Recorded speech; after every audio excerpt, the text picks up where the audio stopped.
jamais. Aucun arbre sur la terre ne produit des fruits pour lui-même bien aimé, mais plutôt il ferait toujours pour les autres heureux. Voilà le bien-être universel, le bien-être universel, c'est vivre pour les autres. Chaque année, nous commémorons la journée mondiale du don de sang. Mobilisons-nous pour la mère et l'enfant dans le cadre du don de sang. Pour une maternité sans risque.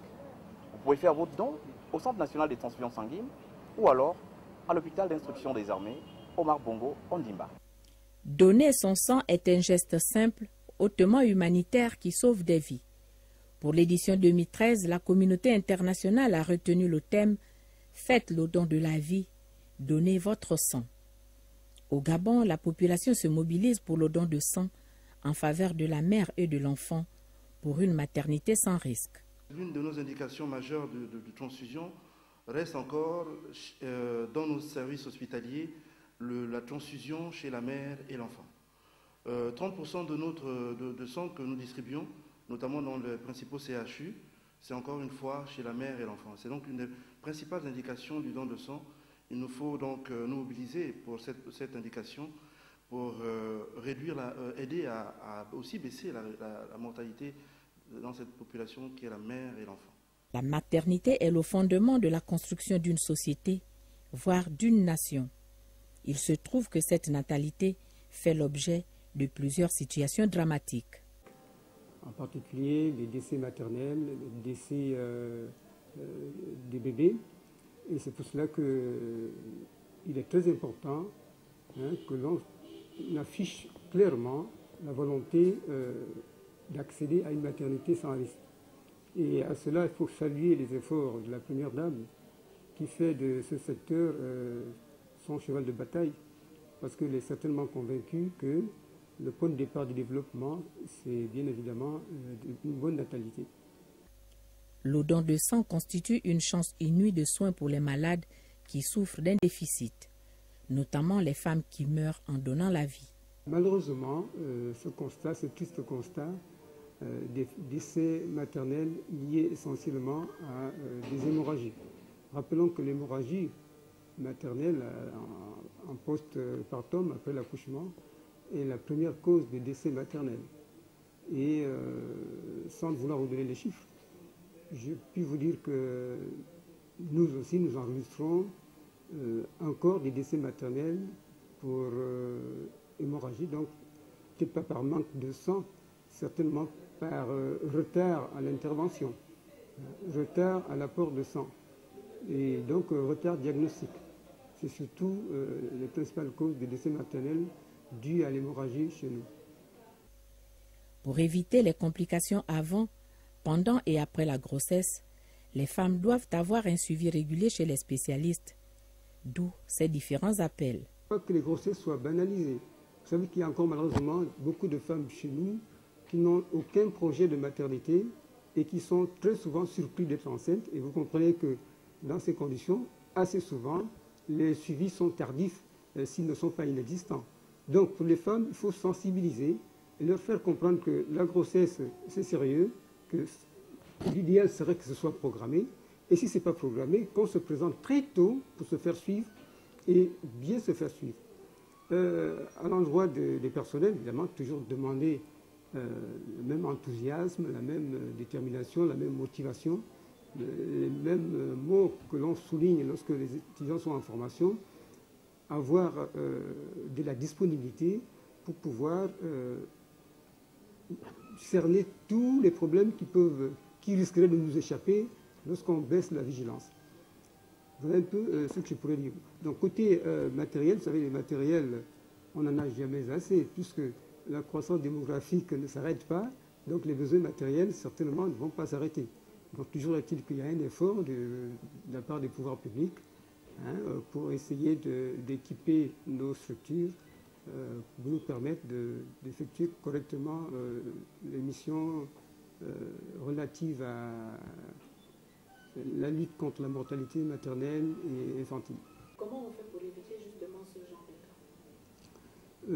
cas? C'est toute une chaîne, madame. L'obstétrique, de plus en plus, doit être une spécialité au cours de laquelle on devrait être de moins en moins passif. C'est-à-dire qu'il faut anticiper des situations. Et pour pouvoir les anticiper, on va aller en amont. Il faut que les demandes de soins soient effectuées en temps opportun. Malheureusement, chez nous, les demandes de soins se font toujours en situation d'urgence. Les populations gabonaises n'ont pas encore intégré la culture du don de sang dans leur mentalité, ce qui a motivé le directoire du CNTS à sortir de son cadre pour une sensibilisation de proximité. Vous savez qu'il y a encore beaucoup de résistance par rapport au don de sang. L'une des résistances, l'une des choses la plus basiques, c'est la peur de l'aiguille. Ils nous disent que l'aiguille est trop grosse. Donc vous comprenez que nous avons un rôle important, encore une fois, dans la sensibilisation, pour que le plus grand nombre de populations adhèrent. Et nous nous sommes dit quand même que cette année, il fallait que nous allions quand même plus vers les populations. Et l'une des motivations, l'un des éléments qui nous ont permis d'aller vers l'intérieur, vers d'abord la zone PK, nous nous sommes rendus compte que la zone PK, c'est la zone la plus grande, où il y a le plus grand donneur de sang. Et nous nous sommes dit quand même qu'il était bon, cette année, la 10e année, d'aller vers les populations pour qu'ensemble nous célébrions la journée mondiale du don de sang. Et pour le deuxième carrefour AONG, qui est l'un des carrefours lorsque nous sommes en pénurie, c'est l'un des pourvoyeurs en donneurs lorsque nous sommes dans une situation critique, une situation où nous n'avons pas assez de poches de sang. Car il vaut mieux faire un don de sang avant que la personne ne soit malade. Après 10 ans pratiquement passés au niveau du CNTS, c'est qu'il faut continuer à nous aider.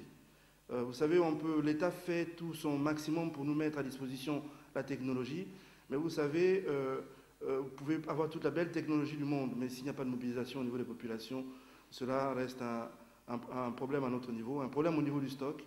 Et nous demandons aux populations vraiment, aidez-nous à faire du don de sang, parce que à faire de la collecte de dons pendant les campagnes de sensibilisation, parce que des vies en dépendent. La lutte contre la mortalité maternelle et infantile, qui a occupé une place de choix dans le cadre de l'édition 2013 de la Journée mondiale du don de sang au Gabon, n'incombe pas au seul pouvoir public, encore moins aux praticiens hospitaliers, mais également aux populations elles-mêmes. Car ce n'est pas la médecine qui fait la santé.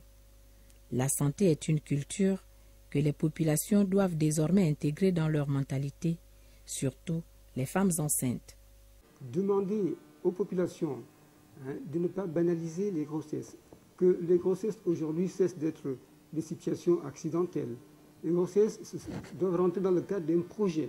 Vous savez que quand tout est programmé, tout est suivi, tout est préparé. Et dans ces conditions-là, les risques sont réduits.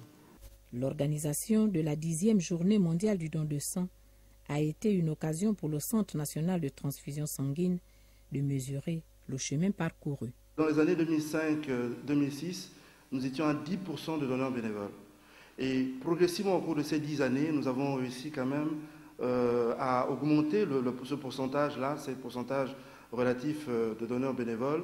Nous sommes passés dans les années 2007-2008 aux alentours de 30%. Et aujourd'hui, dans les années 2012, nous sommes aux alentours de 46-47%. C'est vrai que l'augmentation du don bénévole s'est fait très progressivement par rapport aux objectifs de l'OMS qui sont de 80% de donneurs bénévoles. Mais ça a été quand même un travail sur le terrain, un travail en sensibilisation avec quelques rares associations qui nous aident. Et l'effort dans ce sens ne doit pas s'arrêter là. Nous devons atteindre les 100% de donneurs bénévoles. Merci à l'ensemble des donneurs, quels qu'ils soient, que ce soit donneurs bénévoles, que ce soit donneurs familiaux. In fine, c'est le don qui importe. Et bonne fête aux donneurs. Et merci beaucoup. Voilà le bien-être universel, le bien-être universel, c'est vivre pour les autres. Le bien-être universel, c'est vivre pour